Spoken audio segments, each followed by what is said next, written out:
Hey, what's up, everybody? It's just Charles the Bandsman, and welcome you guys to another episode of the DREAMERSPRO show.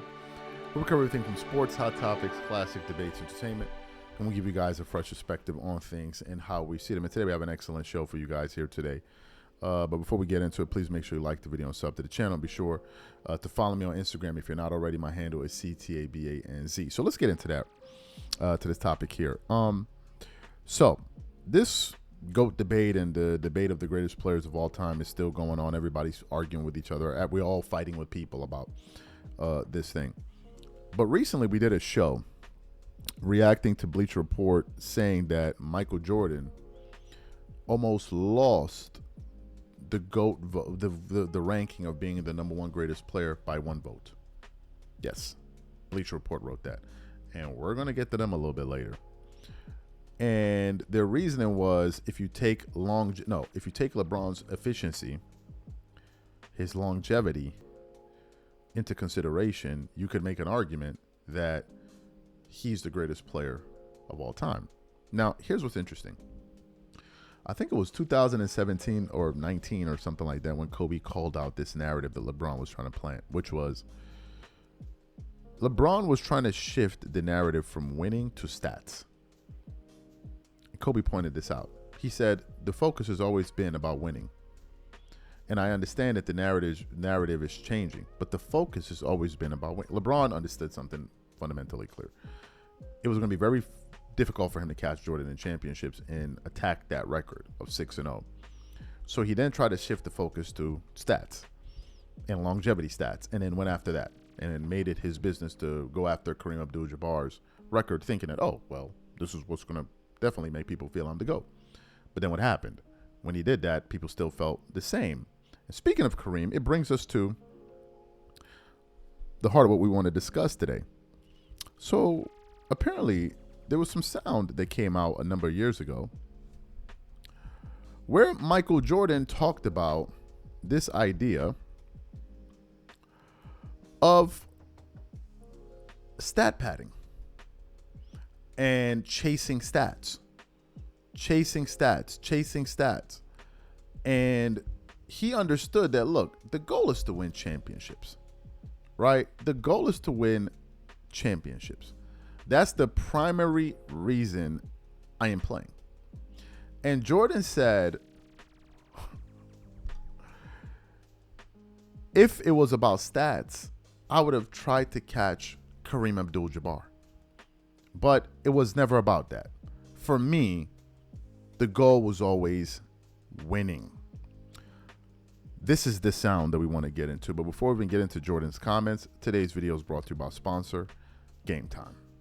One of the things I love the most is making unforgettable memories with family and friends. And one of the things I hate the most is overpaying for tickets only to find out that there was a better deal out there. That's one of the reasons I started using Game Time. Game Time is the easy go-to app for last-minute tickets to sports, concert, and theater events across 60+ states in the US and Canada.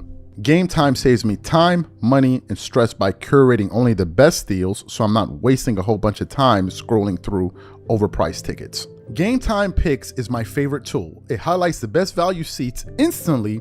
No more guesswork, no more wasting time. For example, I'm really looking forward to watching some of these NBA Summer League games. Here's what I like to do. I choose between the cheapest deal, the great deal, or the amazing deal.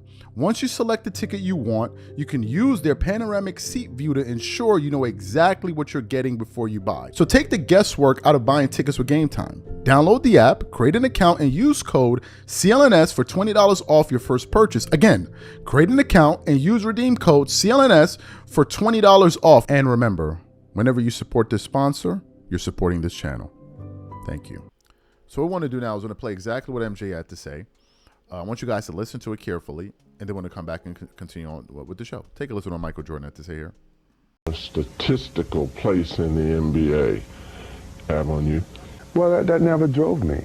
You know, I mean, the stats only add up when you put forth the effort and you don't worry about it. You know, good things happen to those people that work hard. If I sit here and play for the stats, I would have never retired in '93. Or I still probably be chasing Wilt Chamberlain's all-time, you know, or Kareem Abdul-Jabbar all-time scoring lead. I mean, that doesn't drive me. I mean, sure, I mean, it defines to some extent for people who don't know me or 20 years from now, we'll never know who Michael Jordan really is, but based on the stats, he must have been pretty decent.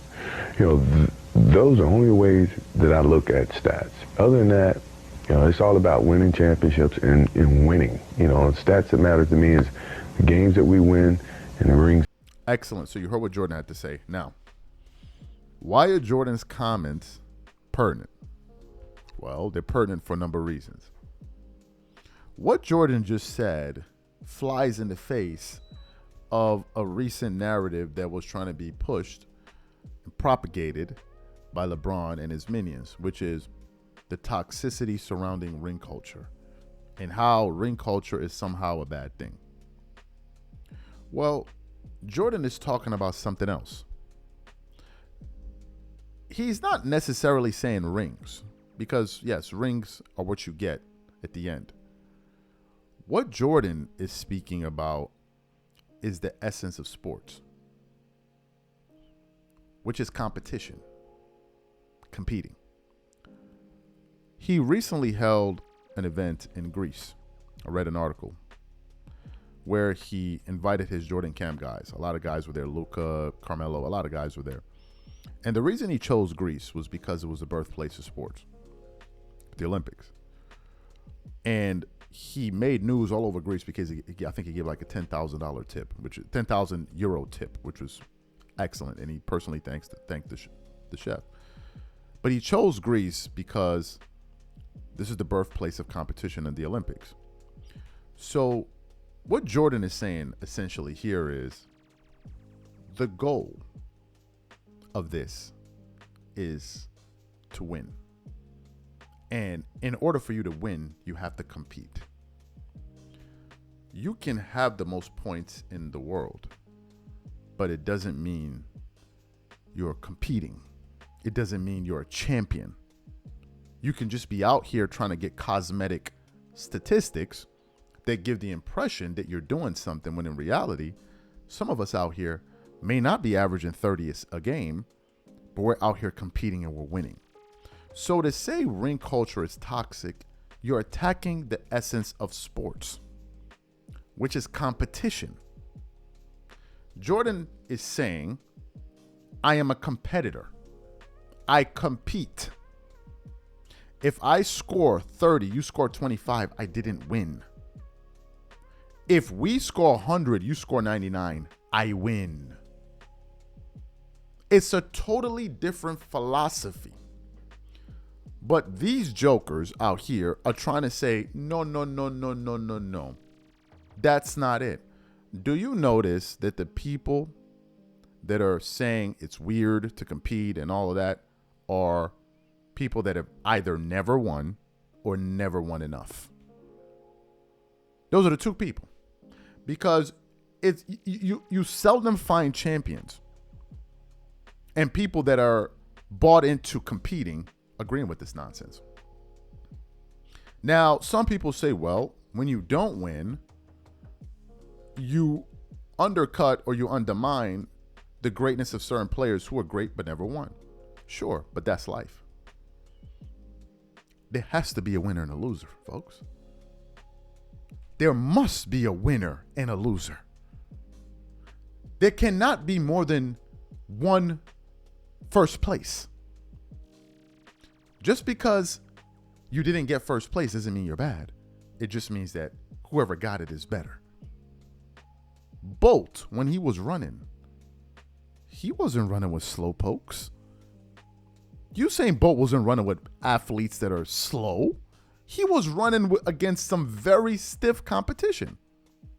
So even though he dominated the Olympics for 3 cycles, it doesn't mean that the field he was running against was slow. It just means that he was the fastest of the fastest. Doesn't mean that they're bad. What it means is that he's better. And this is the confusion we're having here. Losers want the acclaim of winners, but they didn't win. This is the problem. Just because you didn't win championships doesn't mean you're a bad player. Because they're mid-level players that win, like Robert Horry. But in most cases, the best players usually drive those championships unless you have convoluted circumstances like super teams. Then things change a little bit. So Jordan is saying, I didn't play to catch Kareem. I played to win championships. And I think there's something missed in all of this. The people that like to educate you about sports, they're just up here lying to you. Who with a straight face will say that LeBron scoring 40,000 points is the most impressive thing we've ever seen, more impressive than anything Jordan did when Jordan went to college, I believe, for 3 years. But y'all know that, and you don't give that information to a younger audience because you like making them dumb. And then you make Jordan didn't come into the NBA when he was 18 years old. He went to college. Back then, kids went to college. It was a huge deal when a kid went straight from high school to the NBA. It was like, what? Yes, they went to college. Bird went to college. Magic went to college. So another way of looking at it is Jordan came in with less time, did more. Have a nice day.